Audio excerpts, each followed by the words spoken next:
Hello, so today I'm here with a quick review of the Sony Xperia P. Now this is the silver version, but the black version is available, and I've been using this for a few days and I feel now that I can give you some justifiable feedback on this. Now, I've only been using it for a few days, not a week, so my opinion may change after using it for a bit longer.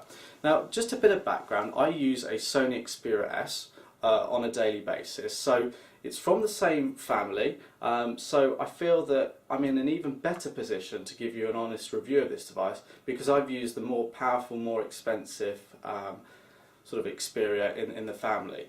So, what I like about it, I do like the fact that it keeps the design ethos in the Xperia family with this sort of transparent band here with the antenna. What I think is a little bit pointless is you've got this removable end cap which just gives you the details about the phone there. I can see the purpose to it, but whether it's necessary or not, I'm not entirely sure. Over the Xperia S, I love the fact that there's no covers over the ports with the exception of the micro SIM card slot. It really winds me up on the Xperia S. Whilst aesthetically it looks nice, when you go to charge it you've got to pull off the cover and it can be a bit of a fiddle to put the cover back on, so I like that about the Xperia P. That's a nice touch. Whilst I like the bigger screens, this feels more comfortable in the hand. It just feels easier to use. I can definitely use it one-handed without restriction, so there's advantage there. It just feels comfortable, it looks a little bit nicer, and it looks good in silver as well. Looks really smart, and whilst the materials I think are slightly different, it feels almost premium, although the design for the camera is a bit, I don't know, just looks a bit naff really. I think they could have made a little bit more of that, but you know, I'm being picky there. I like the Xperia branding on the back here. It looks neat and quite smart. We got the dedicated camera button, which we don't see on so many devices now. So that's a nice feature to have, and we've got the speaker up there on the top. There is just one of those, and when you're actually playing back video footage it just sounds a bit sort of one directional. Let's just show you how that sounds.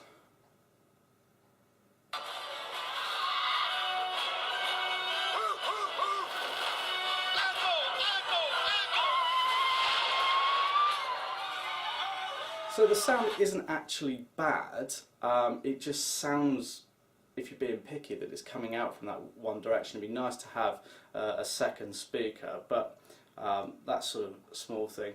Aesthetically, this sort of piece up here, I'm sure it's got a purpose, but I don't know, it just looks a bit odd.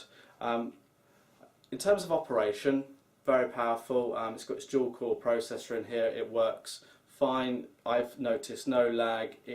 It's worked very well for me all in all. In terms of an experience on Android, it's good. I'm not a big fan of Sony's timescape, but you don't have to use that.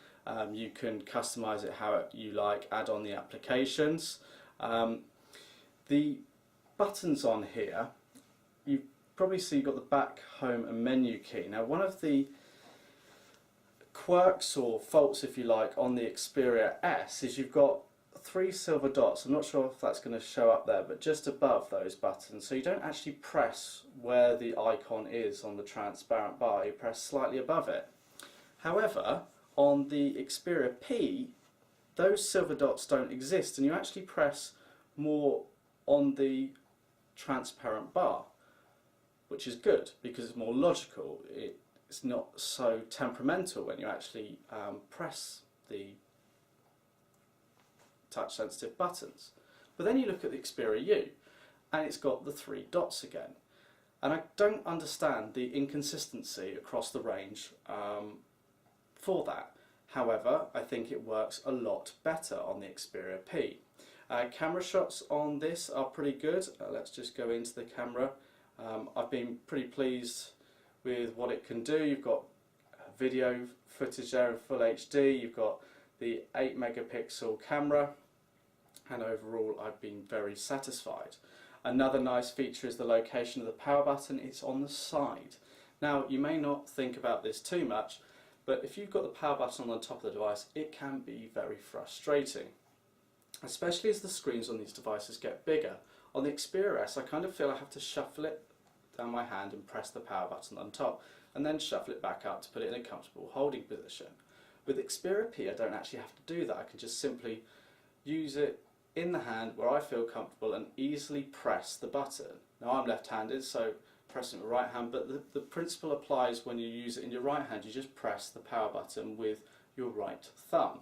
So that's a really nice touch, and it's quite common that you could be browsing a web page, viewing an email, and the backlight go off because you don't have it set quite right, or it's a long time, or you're reading for a long time and it goes off. So that location of the power button can be quite important because you want to put the screen back on sometimes. You've got lots of language options on here. Sony are very good at making sure you've got different menu languages and writing languages. The phone dial is sort of pretty standard, as you'd expect, and the screen's big enough to get away with using that without any issues.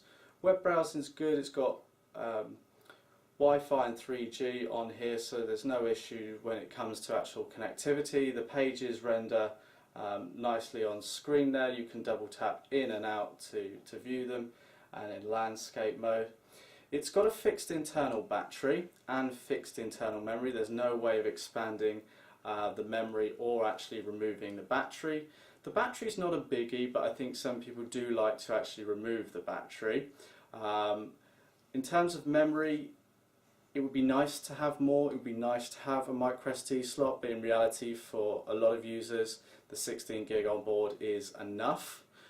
With cloud sort of storage becoming more and more popular and easily accessible and more cost effective, it's not so much of a drawback, but there are some limitations. If you want to use this as your music device, 16 gig may not be enough by the time you've got apps and other documents and things on there. So that is a drawback, but if I was honest, I think I have to say, all in all, I prefer this to the Xperia S. Now that's my personal opinion. I just like it because of the size of the device. It performs just as well. It's got the NFC capabilities on here, and I don't feel that I'm necessarily gaining that much more with the Xperia S than I would the Xperia P. So that's just my initial review on the device. Be sure to check out the Clove website and blog for more news and information on Sony products. Thanks for watching.